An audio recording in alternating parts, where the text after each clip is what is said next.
Boa noite, meus amigos.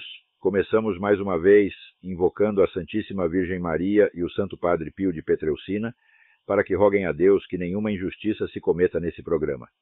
Este é mais um episódio do AI Outspeak, onde damos vida por meio de inteligência artificial a textos antigos de Olavo de Carvalho. Hoje apresento o artigo Frivolidade Criminosa, publicado no Diário do Comércio em 25 de agosto de 2011.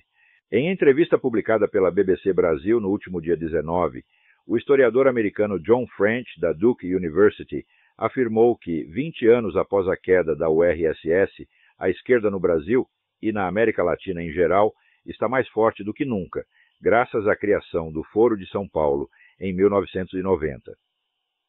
Quando eles começaram, disse French, os partidos que se reuniam nesses encontros a cada 2 anos estavam todos em crise e se perguntando qual seria o futuro da esquerda. 2 décadas depois, prossegue a BBC, muitos desses mesmos partidos estão no poder em seus países, observa French, ao citar os exemplos da Frente Ampla, do Uruguai, da FMLN, Frente Farabundo Martí de Libertação Nacional, de El Salvador, e da FSLN, Frente Sandinista de Libertação Nacional da Nicarágua, todos integrantes do Foro de São Paulo. French conclui: o fato de que eles conseguiram chegar ao poder na última década é realmente impressionante. Impressionante, digo eu, é a resistência obstinada que a elite brasileira em geral opôs durante 2 décadas a reconhecer que isso estivesse acontecendo. Mais impressionante ainda é que, depois de tudo, continue louvando e badalando os palpiteiros cegos que então a induziram em erro e afetando o desprezo olímpico a quem lhe informou e explicou tudo com antecedência mais que suficiente. O Sr. Merval Pereira, cujo único feito jornalístico admirável foi repetir, diluídos os meus artigos de 10 anos antes, ganhou uma cadeira na Academia Brasileira de Letras. O Sr. Pedro Bial, que ao me entrevistar em 1996 só faltou rir ante a minha assertiva de que a esquerda estava crescendo. Até hoje não reconheceu que desconfiou da pessoa errada.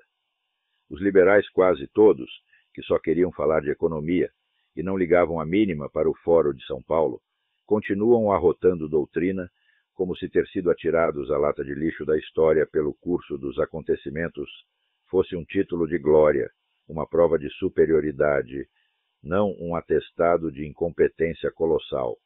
Um deles, cujo nome não citarei por ser um ex-aluno meu, pelo qual guardo um resto de condescendência paterna, insiste na conversa anestésica da massacrada e desmoralizada geração liberal anterior, assegurando contra todas as estatísticas que a participação das Farc no comércio de entorpecentes é mínima, que, portanto, a liberação das drogas, a menina dos olhos da ideologia libertariana, não trará vantagem nenhuma à esquerda latino-americana.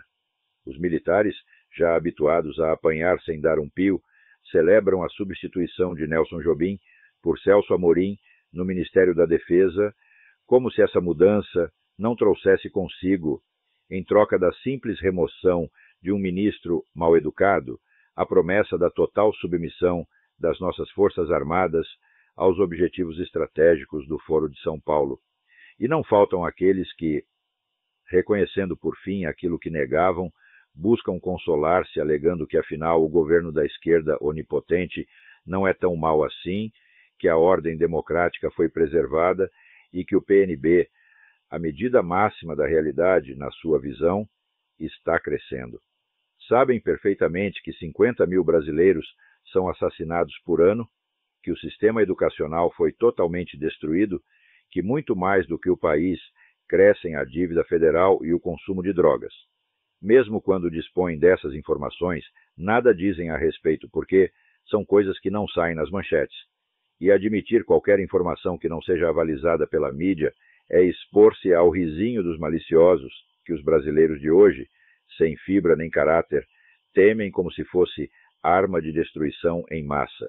Pior ainda é acreditar piamente, como tantos, que todos esses fatos são detalhes laterais, sem significação política, quando, na verdade, constituem os pilares mesmos em que se assenta o poder da esquerda triunfante. Já não me pergunto mais, quando essa gente vai aprender? Já sei a resposta, é nunca. A frivolidade criminosa das nossas classes falantes, especialmente da nossa direita, é um fenômeno tão abjeto, tão deprimente, que só um masoquista da erudição se atreveria a descrevê-lo em detalhe. Da minha parte, sigo o conselho que Virgílio deu a Dante no primeiro círculo do inferno. Non ragionam di lor, ma guarda e passa. Não vamos comentá-los. Dê apenas uma espiada e vamos em frente.